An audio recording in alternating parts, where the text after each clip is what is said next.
So without further ado, I think I'm going to introduce our plenary speaker today, Ryota Kanai from Araya Incorporate from Japan. So he is one of the leading scientists about the consciousness research, and he has a very unique view and a provocative view about how we can achieve conscious machines and so on. Yesterday, just for your information, we had a very interesting discussion with Joanna Bryson. She says consciousness is no big deal. And as long as we can make a system that can make planning in the future, the consciousness problem is solved. And I'm pretty sure Ryota has a completely different views on this. And this is going to be a very interesting and intriguing discussion to warm up today's discussion today. So I'm very much looking forward to your presentation today. So Ryota, do you think you can start sharing your screen? And hopefully we can start the plenary talk. Yes. Okay. Yeah. Excellent. Okay. Yeah, we can hear you very well and we can see your slides. So the floor is all yours, Ryota. Thank you for joining. Okay. Yeah. Thank you very much for the kind introduction. And I understand that this meeting is very interdisciplinary. So I hope you're also interested in consciousness a little bit.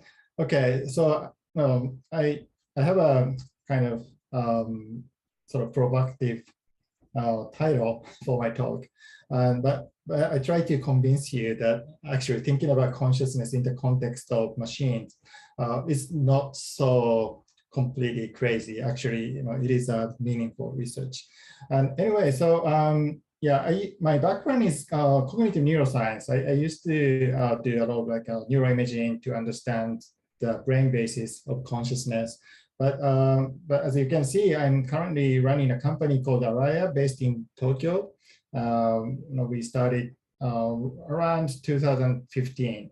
And we have a kind of unique function. So it is a for-profit company. So we also deliver a lot of AI applications to industry. But we have a small corner of research team. And we have something like 20 full-time researchers, and surprisingly, we have now a large number of intern students. We have something like 45 intern students at the moment. And our focus is consciousness and intelligence. And yes, so, sorry. So what we are trying to achieve by studying machine consciousness is the following. So we are not trying to do like any mystical crazy thing, but we have the two main goals. So one is to understand biological functions of consciousness.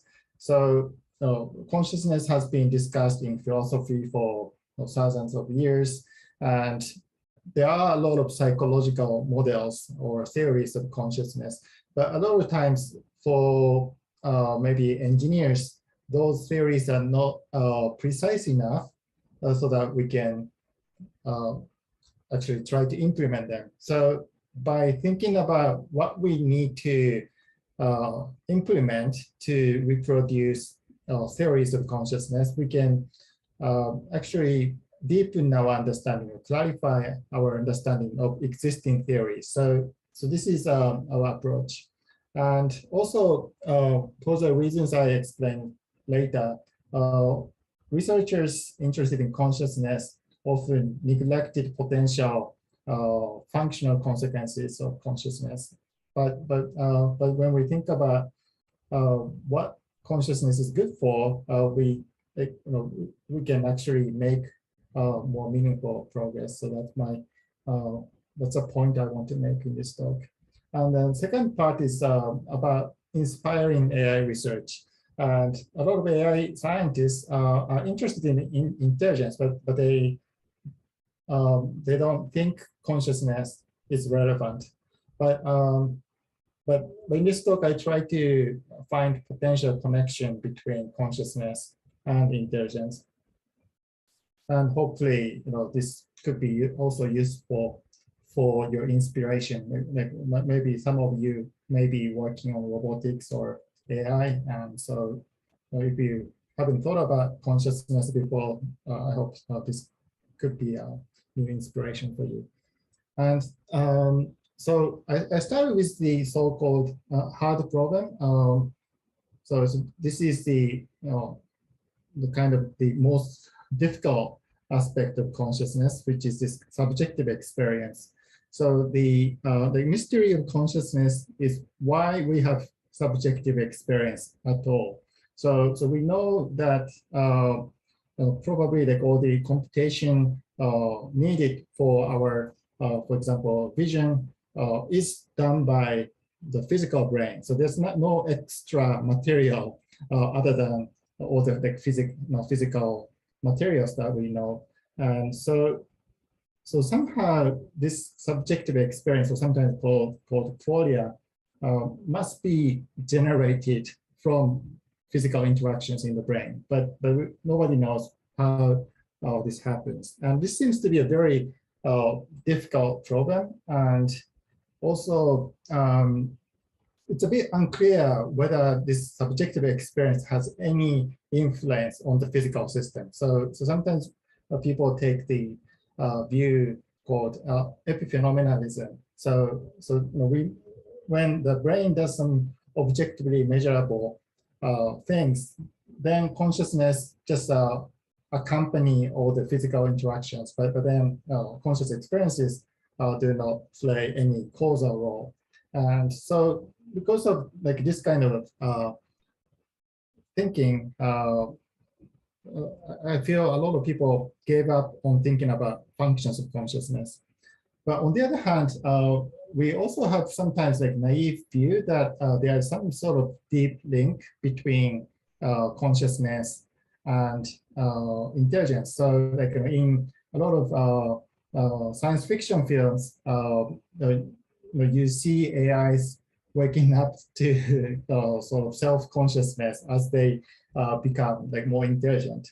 But yeah, so I of course, conceptually, consciousness and intelligence are two independent concepts, because maybe like very smart AI is just doing calculations, but then they may not generate conscious experience.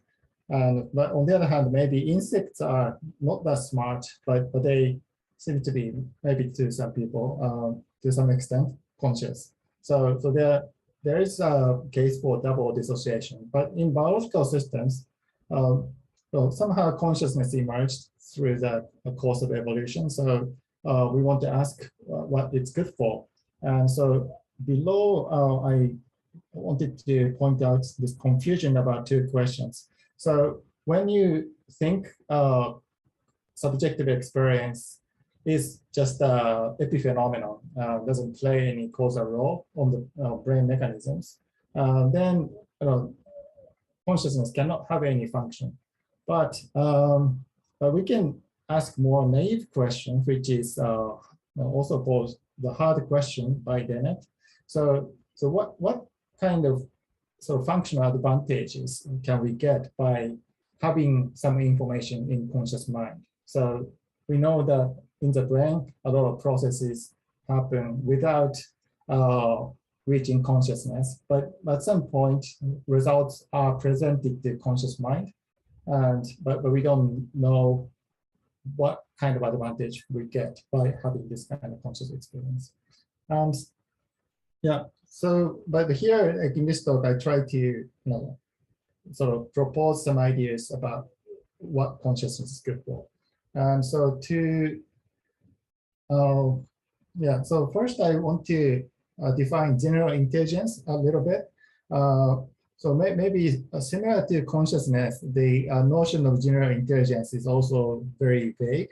And so here I take a very sort of like simple definition, which is basically as written here, I define generality of intelligence as the ability to sort of combine or deploy existing knowledge to solve new problems. So it's about the efficiency of solving new problems using prior knowledge and experience. So that's the idea. So of course, we can try to have the different kind of definitions, and sometimes people use more like human level intelligence as a signature of general intelligence. But then comparison to humans can be also a little bit vague because we don't know what human intelligence is. So anyway, so if we define general intelligence this way, it's just a matter of transfer learning or the ability, or maybe the ability to use a prior model. So this seems to be more quantifiable. And here we present 3 possible ways to solve new problems by applying existing ideas or experiences. And so today I discuss these first 2. So first one is the so-called solution by simulation. So basically, when you have a world model or forward model, you can use it for internal simulation. And when you run an internal simulation, you can simulate sort of novel environment, or when, so for example, like through interaction with the world, you can learn to the forward model and then use it for sort of, it's a little bit like thinking. So you sort of mentally simulate to find a solution to a new problem. So that's one way to do it. And the second one is to combine existing models or neural networks to solve a new problem. And yeah, so I'll explain these more in detail, but the main point is for these 2 ways to approach artificial general intelligence, it seems to be they both have some sort of corresponding consciousness hypothesis. So I'll try to explain more in detail. Okay, so let's go to the first approach called solution by simulation. So that's, as I explained, so it's basically about running a simulation. So when you have a good internal simulator, you don't need to risk your life to gain new experience, but you can just use it for a lot of trial and error in your mind. And the corresponding idea is what we call information generation hypothesis, which we wrote about back in 2019. And here we proposed one potential function of consciousness is to internally generate potentially counterfactual situations. So I'll get into that in a few slides. Okay, about world models.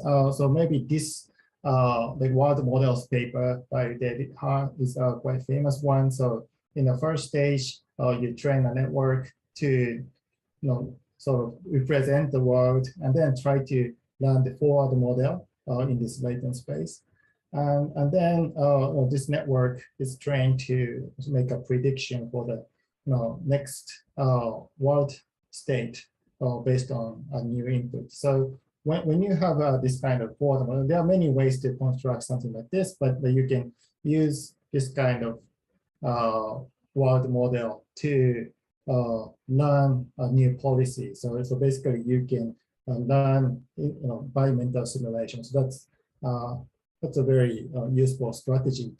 And okay, so this is one way to do sort of to achieve some level of generality by simulation. And also like more recently, like architectures like Dreamer and other things are like even more advanced version of this. And then so now I going to more the cognitive neuroscience aspect of this. So so when we thought about potential functions of consciousness, we looked into cognitive tasks where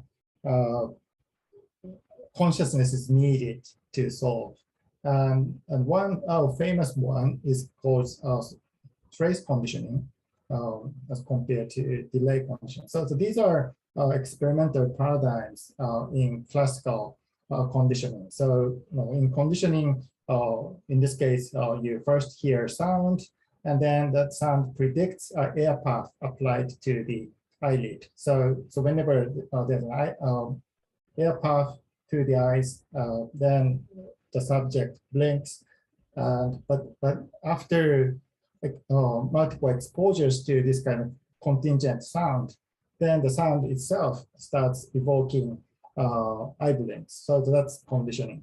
And the interesting thing is when the CS, the sound, overlaps with US air path temporarily, then it doesn't matter whether the subject becomes aware of this contingency. So this learning happens automatically. But when there's a temporal gap between CS and US, then only subjects who became aware of this contingency learn the association. So that means, yeah. So in this trace condition, somehow like you need consciousness or awareness of the stimulus combination, and so from this, one hypothesis is you need consciousness to bridge the temporal gap, so to maintain the information. And so maybe from this you may think consciousness is associated with like short-term memory or some sort of memory. And then here's another interesting example. So this is a study on a patient who had a damage in a brain area called LO, which is important for object shape recognition. And so such patients cannot report the shape. And for example, like they cannot, or she could not report the orientation of a line. So so basically, so orientation is one kind of shape, so to speak.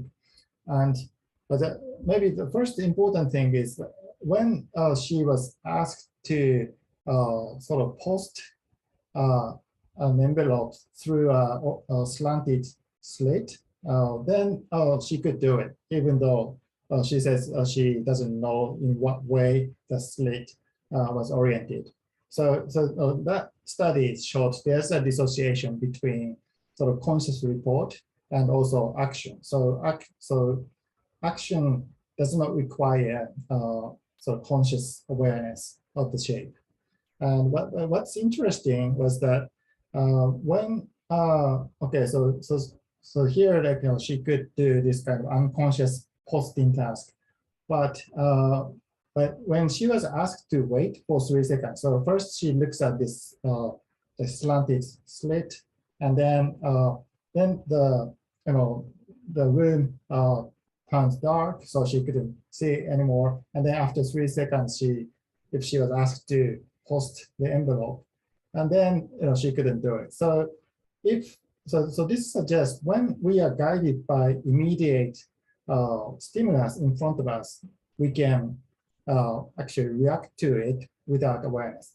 But we seem to need some ability to maintain information internally. We seem to need awareness to perform this kind of maintenance of information over time.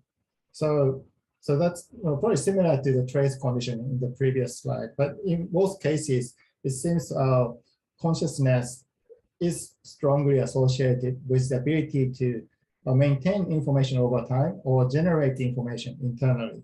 So based on this kind of empirical observations, we propose this information generation hypothesis. So here we propose functional consciousness is the ability to generate representations of events disconnected from the present environment. So basically we are saying the ability to imagine a situation sort of not connected to the immediate input is the important function of consciousness. And yeah, so in a way, now this is also related to sort of model-based reinforcement learning. So when you have a internal model of the world, you can use it. So yeah, and also when you think about intention or planning, these are especially intention or will seem to be very philosophical concept. But when we intend to do something, we are actually running a sort of brief mental simulation. So when we reach out to a glass of water, we predict what it would feel like to touch the glass even before we move our hand. So in a way, that kind of state where we make predictions of the future is probably the sort of that corresponds to the state of being intending something. And also consciousness is associated with non-reflexive behavior, and also like in clinical setting, this is also used as a criterion. But non-reflexive behavior is dependent on internally generated information. So when you touch something hot, you withdraw your hand, but that's a reflex. So it's a response to the current stimulus. But when your behavior is triggered by something internal, maybe through your internal generative model, that can generate non-reflexive behavior. And short-term memory, as in the trace conditioning or in any cognitive task, that's also supported by this ability to generate information internally. And so when we try to translate this into AI and neuroscience, okay, so the main point is this kind of generation is performed by this decoder part. So for example, like like in AI, it's very common to use something like variational autoencoder, and then this decoder part can generate like new images. So when we learn the world model or kind of structure of data, then we first in autoencoder we compress information, and then we reconstruct the same input. But when we learn very useful representation in this latent space, then we can generate images that the system never encountered before. And in predictive coding hypothesis or free energy principle idea, we assume that there is something like autoencoder where the bottom-up signal works as an encoder, and then the top-down signal makes predictions, or maybe you can also view these top-down signals as the decoder to reconstruct input. So, but maybe when we imagine something, we also use like this kind of top-down signals to sort of evoke some sort of representations, as in sort of generative models in there. Yeah, and also like in neuroscience, there has been many findings that that suggest this kind of feedback signals are crucial for the conscious perception. So in the brain, when a new stimulus is presented, that triggers a wave of the spikes across the hierarchy of the brain. But in the initial first wave, there's no distinction between conscious perception and non-conscious perception. But the later feedback was from a higher to lower visual regions, and then that seems to evoke this additional bump. And so that happens when the monkey or humans see stimulus consciously. So this feedback seems to be really crucial for conscious perception. Okay, so based on this, I propose that this kind of feedback signals created by the generative models in the brain generate consciousness, and this has a function in many cases, such as like planning, intention, imagination, and also when we consciously perceive the present environment or world, we are also seeing this kind of that generated image. So that's one. That's the first part of my talk. And now I move on to the second part, which is maybe a little bit more complicated. And also, I'm a bit worried about the time, so I might skip a few slides later.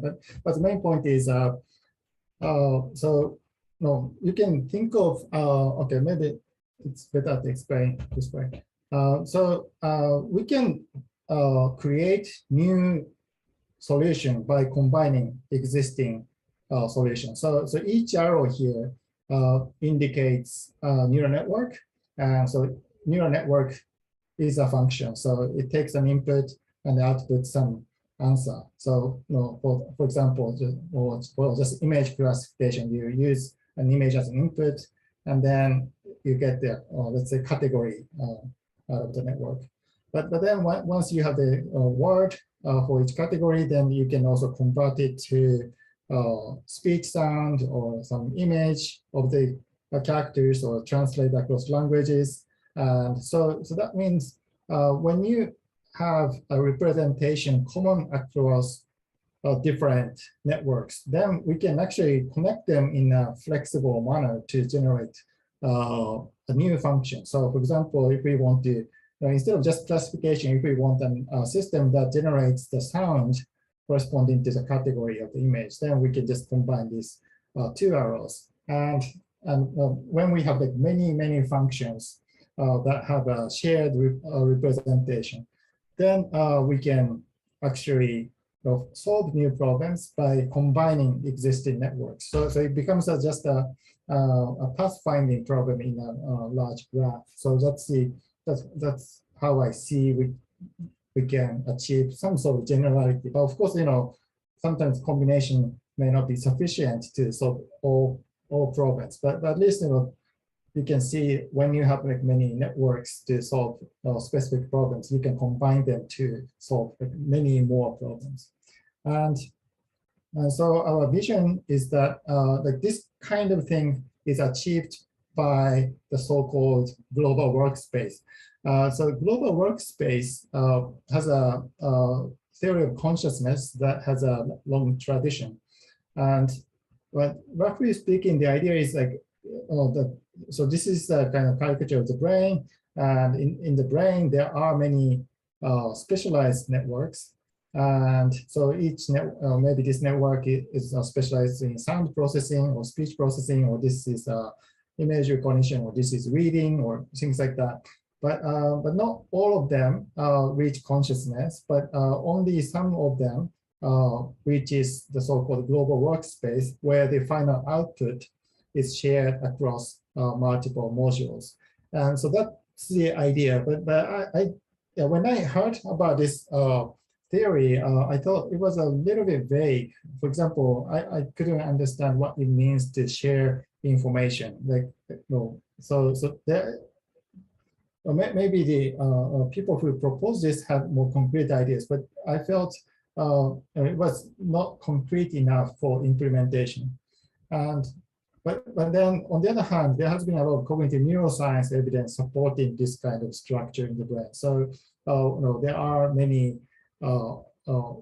the brain regions that are activated without reaching consciousness. But when some stimulus reaches consciousness, somehow the couple of brain areas are activated. So especially the frontal regions and parietal regions. So there is some sort of correspondence with empirical results. But if we think about global workspace as a way to combine many existing functions, then it makes a functional sense.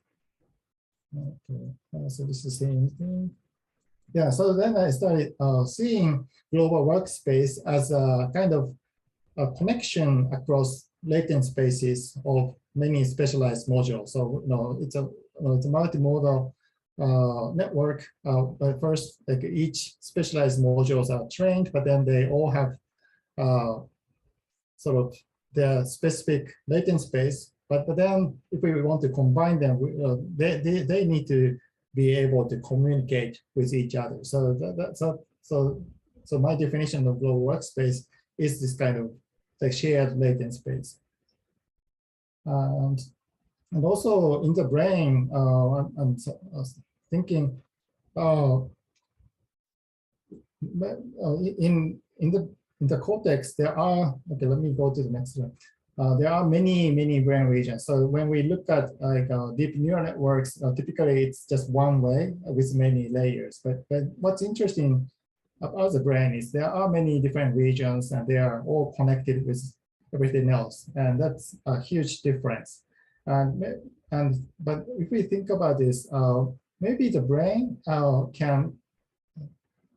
is more flexible about the routing of information. So instead of just information going from one input to the output, information can take many different paths depending on the context. And there seems to be a neurophysiological mechanism to sort of change the routing across different brain regions using the different frequencies or synchronization.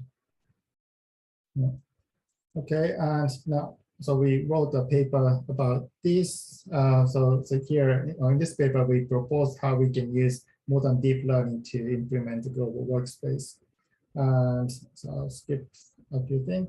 And maybe what's interesting about our proposal is that we took the idea from unsupervised machine translation. So you can train neural networks to read French or Japanese independently without any corresponding dictionary between them. But once you train networks, as in like Word2Vec, then you can first construct some sort of latent space for each language. But then when you find right rotational transformation, then you can align the sort of distribution of words in this latent space. And then that way, like in unsupervised machine learning literature, it has been reported that we can actually sort of create a dictionary across languages. And yeah, so this kind of idea didn't exist in neuroscience, but now we are proposing that to establish global latent workspace, different brain regions all have different latent space, align with each other. So typically in the context of neuroscience, we think about sort of coincidence of two events as a way to learn, so through Hebbian learning. But if the brain actively align different representations across modalities, then that can be used for analogical reasoning or metaphor learning. So that's a kind of new way for neuroscientists to think about. And also this kind of thing may also explain the phenomenon called synesthesia, where like people associate specific colors to digits. And it has been kind of mysterious because numbers are not necessarily painted in like red or blue, but if we assume that we have specific latent space for digits and colors, and then the brain somehow tries to align these two distinct modalities, then we may learn to have some sort of like intuitive association between them. So here, like we are by applying ideas from deep learning, we reinterpreted the global workspace theory, and also like with this interpretation, like we can also have more hypotheses about why synesthesia happens and so on. Yeah, and also we are now working on the implementation of global workspace. And the key point is, in the previous slides, I emphasized the alignment across latent space. But what's important is the inputs coming from many different modules are represented within a common space, global workspace. And Yoshio Bengio's group has been working on this kind of architecture with special interest also in consciousness. And so we've been looking into various AI research literature to find the best way to implement global workspace. And so in a way, there's an architecture called Perceiver, which is already very close to the global workspace function. So in a way, well, we are not like developing a new method, but I think AI researchers are also like independently coming to like similar architecture. And so we implemented Perceiver.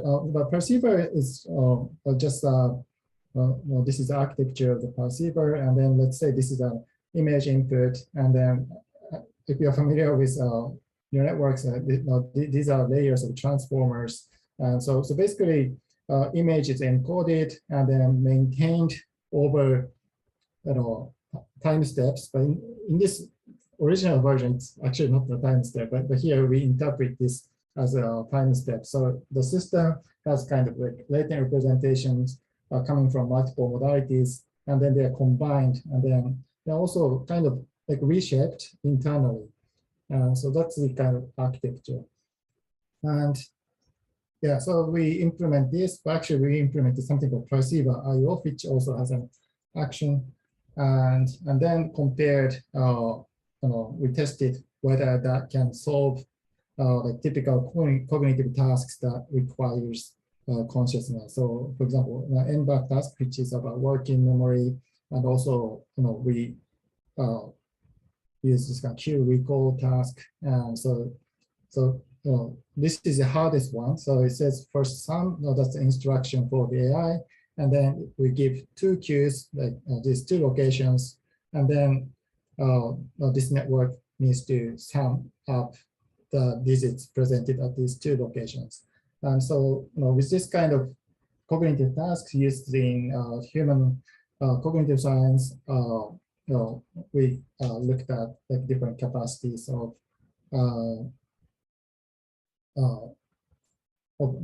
different architectures, and it seems like this Perceiver architecture seems like really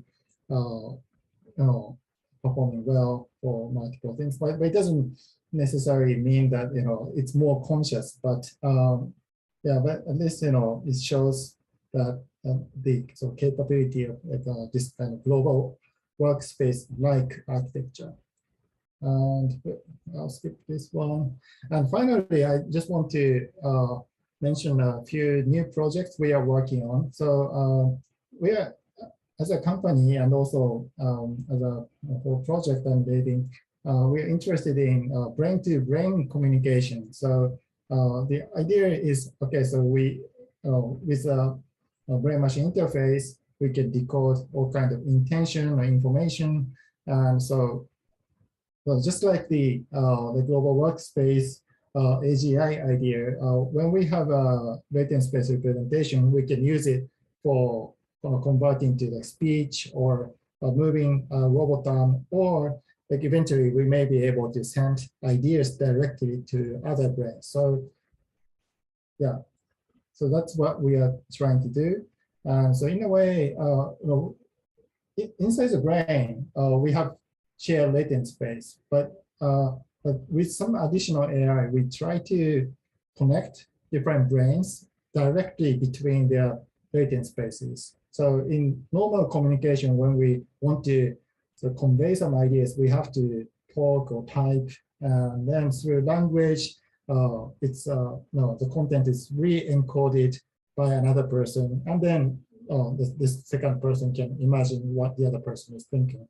But in theory, since latent spaces are already connected in one brain, maybe with additional technology, we may be able to directly connect brains. So that's what we are trying to do with animals. So typically, in neuroscience, it's becoming like really common to predict or reconstruct what a subject is seeing by constructing a decoder, and then this performance is getting better and better with deep learning. And but now we try to construct shared latent space across multiple individuals using, let's say, this kind of cycle consistency using unsupervised machine translation. And once that's done, we can decode some information from one monkey and then send that information to another monkey. So that's the final goal. And of course, we just started this project, and but we are now working on an AI version of it. Of course, we are also doing the animal experiments, but before we spent too much time on animal experiment, we are proving that two independently trained neural networks can communicate once we align their shared latent space. So we want to extend this further. And also, this kind of brain-to-brain communication was motivated by this observation of twin sisters who are born with kind of connected brains. And according to some anecdotal reports, they can kind of feel each other's experience, and they seem to have some sort of telepathy. They can communicate inside their brain. So, this is a very rare condition. So, typically we always thought consciousness is very private and there's no way to share qualia. But if we can directly connect brains biologically or maybe through the shared latent space, we may be able to share ideas directly. So that's a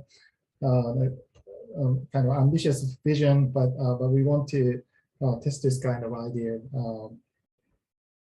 through more sort of realistic experiments. Yeah, and also people sometimes ask whether AIs have a consciousness, and so in the same way we can also taste the quality of AI by directly connecting AI systems to the brain if their latent spaces are compatible with our human brain. Yeah, so maybe I'm running out of time, but I just go over the key messages. So the first one is, okay, my claim is that a biological function of consciousness is to support flexible general intelligence. And also there is a convergence between AI research and consciousness research in terms of strong architectures. And the third point is kind of additional. The cross-modal alignment of latent space may be a new concept for neuroscientists. So this may explain synesthesia or analogical reasoning. So this may be a useful thing for neuroscientists to think about. And also this kind of shared latent space idea is also relevant for brain-to-brain communication. That's something we also want to try in the coming years. And yeah, and maybe a bit important message is I was thinking about how to implement consciousness is actually useful both for AI research and consciousness research, especially consciousness research has often been kind of vague. So to make ideas more computationally concrete, thinking about implementation is very important. Yeah, and finally, people always ask whether implementing certain functions is sufficient for actually generating conscious experience, and that's a very important question. And we are also interested in this, but it's beyond the scope of my today's talk. But we are also interested in Tononi's integrated information theory, and that seems to be one way to sort of measure hypothetical level of consciousness in any artificial system. So that's that's something I didn't cover today, but the potential direction. Yeah, okay, so yeah, that's all. Thank you very much. And if you're interested in the topics I discussed today, I listed some of the papers we wrote recently. Okay, thank you very much. And if you have any question. Yeah, thank you very much, Ryoda. This is fantastic research introductions of your research project in the last years. I'm sure there are lots of controversial discussions afterwards, but let me just start with a few easy fundamental questions. There was a discussion in the first day about if there are correct models and wrong models of biological systems and human, intelligence or consciousness and so on. Or alternatively, you can say, all models are wrong in some ways, and you're basically making models of models, and you have a, so to speak, zoo of models at the moment. How do you think of all these aspects of the modeling errors? Like, we always make some assumptions, and some extent we always cannot model everything, and especially the problem like a consciousness is a really interesting topic for discussing this. And do you have any views on? Well, we're hoping that one day we're going to find a correct model in the future, but maybe it's something impossible. I don't know how you take this kind of discussion from your point of view. Oh, okay, so that's a difficult one. Yeah, I think as you said, all models are wrong, but some are useful. So I think we need models to sort of understand, or I think having an explanation is very important. So sometimes some theories of consciousness cannot be tested. So for example, towards the end I mentioned integrated information theory, but that's most of the time not computable in real systems. But so I take it just as an explanation rather than sort of a model to make precise prediction. So I think there are different benefits for each model of consciousness, and so I think we don't need to have like final correct model, but instead models should make predictions or inspire new experiments, and so that way we gain new facts. And sometimes, like, without hypothesis or model, it's difficult to come up with a completely new experiment. So just collecting a lot of data is not sufficient, but we need to have empirical tests to distinguish different models. So that way, like, we gain like really informative empirical facts. So we just have to keep repeating that. Okay, yeah, thank you. This is really useful. And then the second question I had, I'm taking the privilege to ask you all this question I had. The idea of global workspace theory, or integrated, a global latent workspace theory. I think this is a really interesting new approach of thinking of, putting a lot of different things together.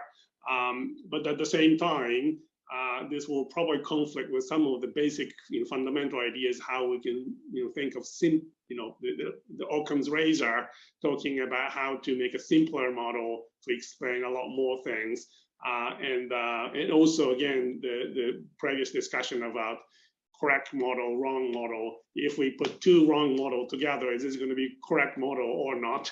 I'm just wondering your views on how we should think of integrating different models together, as well as, this will probably lead to the discussion of complexity in the end, right? Our brain is incredibly complex and different aspects of it. How should we think about all this kind of integrative aspects, nature of brain, and probably the nature of consciousness? Oh, that's a good point. So I think to integrate all kinds of ideas together. So in in consciousness research, the people often fight against each other, but sometimes those theories are not precise enough to make distinct predictions. So yeah, so my approach tends to incorporate everything. So as I this is a slide I skipped, but I'm trying to integrate these 3 different ideas, and then I think this is implementable, but yeah, so yeah, sometimes we don't know whether 2 theories are conflicting with each other. So yeah. Okay. Yeah. Thank you. But maybe I just thought about maybe like in this community, people may talk about Carl Friston's free energy principle, and that's one way to integrate like many ideas. So I think that's like a really exciting approach, and yeah, but sometimes like it's too general. So sometimes maybe some people may not be satisfied with the explanation, but there might be a sort of So I think free energy principle is one way to integrate many ideas, but I think you can use a different ultimate reward function or loss function, and so then try to explain all the phenomena. So that's a potential approach, but I don't know if that's going to be so successful. Okay, yeah, well, and final discussion and question I wanted to ask Kingsley is, so you talk about the twin with the connected brains and so on at the end, and I just want to hear your opinions about the aspect of embodiment here. So lots of panel speakers in the next session are roboticists and working on motor learning, motor actions, and the physical actions and the physical embodiment plays an important role from our point of view. What do you think is the role of embodiment for your theory of or theories of consciousness? Yeah. Okay. Yeah, I think the embodiment could take many different levels. So, but I think what's like really crucial is it's not necessarily physical embodiment, but I think it's about being an agent. So it needs to have some action and then also reaction from the environment. So that is like a really important sort of aspect for learning the world model. So with complete passive experience, we don't have like really meaningful world model. And once we have a world model that the agent can interact with, then it can start using it for imagination or model-based learning. So it's important for intelligence, but also, according to my theory, important for consciousness, because that's the like a really key part for learning the generative model. Excellent. Yeah, thank you very much, Ryota. This was a wonderful plenary talk on the last day of this conference, just putting all those things together toward consciousness. And this is really exciting discussion. There are some questions in the chat of Zoom. So if you have a chance to answer to these questions, I think that would be great. And if you can stay a few more next sessions for the final discussion toward the end, that'd be also great. So I'd like to have a 5 minutes break here before starting the next session. So we're going to have 5 speakers for the final sessions, and we will conclude the whole conference with the final discussion. So thank you very much, Ryota, once again. And then we'll have a 5 minutes break over here. Thank you very much. Thank you. Bye-bye.